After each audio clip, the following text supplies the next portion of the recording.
तो जल देवता है, देवता का निरादर करोगे तो तुमको भारी सजा का भुगतान करना पड़ेगा। जो तुमने पानी बहाया, आज जल देवता नाराज हो गया तो सारी सृष्टि को बहा लिए जाना। आप देखिए उठाकर, पता चलेगा कि जो मांसाहारी मुल्क उनमें क्या हो रहा, कितनी तबाही मची है। अपने आप को बचाना मुश्किल है। सब मकान शहर के शहर, गांव के गांव एकदम खाली पड़े, उन मकानों में कोई रहने वाला नहीं। क्या वही स्थिति आप अपनी पैदा करना चाहते? लेकिन भारत भूमि पर इस मजहबी मुल्क में फकीरों का, पीर पैगम्बर औलिया मुर्शिद कामिल फकीर संत महापुरुषों का हमेशा आगमन रहा है। उन्होंने इस भूमि को पावन पवित्र किया, पाक साफ निर्मल किया, लेकिन आप उसे गंदा कर रहे हो। कितनी बार आपसे प्रार्थना की गई कि धरती माँ है, इसी पर हम आप पैदा हुए हो और पल रहे हो और इसी पर जीवन निकालोगे और तुम्हारी सुख सुविधा ये पूरी व्यवस्था कर रही है, खाने की, पीने की, हर वस्तु की। तो धरती माँ पर कोई ऐसा अनैतिक कार्य मत करो। अगर ये धरती माँ नाराज हो गई और कहीं से लेकर करवट ले ली तो ये सब रसातल में चला जाएगा, तुम्हारे पास कुछ नहीं बचेगा। जो अहंकार गुमान घमंड करते हो, मेरे पास मकान है, दुकान है, जमीन है, बाल बच्चे, ये तो एक झटके में साफ हो जाए। ये तो एक झटके का भी मसाला नहीं। आप किस गफलत पे बैठे हो? गुनाहों पर गुनाह, पाप पर पाप, हिंसा पर हिंसा, हत्या पर हत्या, यानी सब करते ही चले जा रहे हो। तुम्हें ये नहीं मालूम है ये धरती माँ है। इसी धरती माँ पर संत महात्मा फकीर पैदा हुए, अवतारी शक्तियाँ जिनको भगवान का, खुदा घाट का, सदगुरु का, सब इसी भूमि पर आए हैं।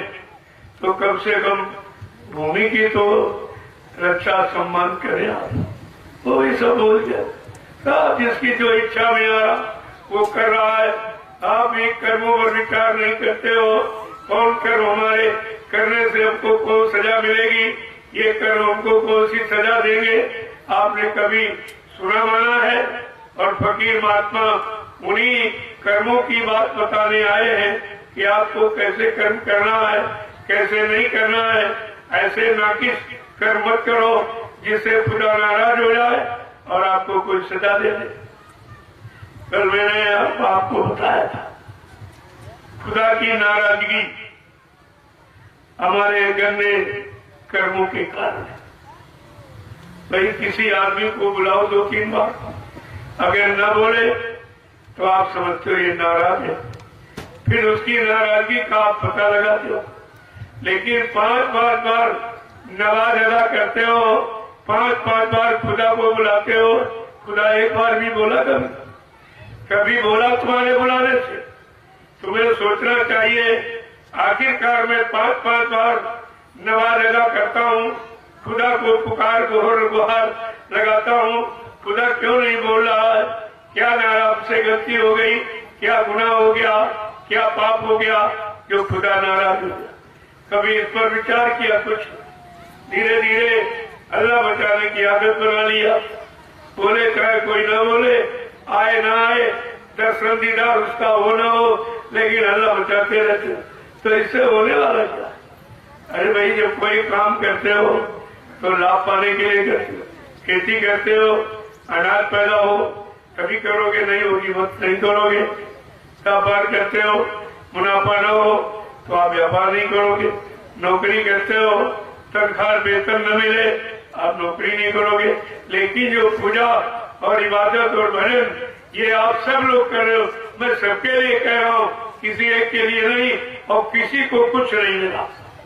कोई बता दे पंडा पुजारी जो मंदिर में रात दिन हल्ला मचा रहा लाउडस्पीकर, क्या हुआ? भगवान मिला क्या? कोई देवी देवता मिले आज तक? मुल्ला मौलवी बता दे कि तुमको कोई अल्लाह, कोई खुदा मिला आज तक आपको? और मतलब यानी कोई ईसाई यानी पादरी कोई बता दे कि तुमको गार्ड मिला, किस गार्ड की प्रेयर करते हो, प्रार्थना करते हो, तुमको गार्ड मिला आज तक? अरे इन पत्थर की इमारतों में न कभी आया है, न है, न कभी आएगा। ये तो यादगार स्थल, यहाँ बैठकर उनकी याद करते, वो भी पाक साफ होकर, गरीब गंदगी में नहीं। पाक साफ का मतलब कोई नहा के कोई अच्छे कपड़े पहन लिए, कोई चंदन टीका पाटा लगा दी, ये सफाई नहीं। ये तो बाहर की सजावट, ये सजावट और बनावट ये काम नहीं आएगी। तुमको इबादत, पूजा, भजन अंदर से, जो अंदर जीवात्मा बैठी है, खुदा की रूह बैठी है, उस रूह से इबादत करो, वो बोलेगा, क्योंकि रूह खुदा की, ये जिस्म नहीं उसका।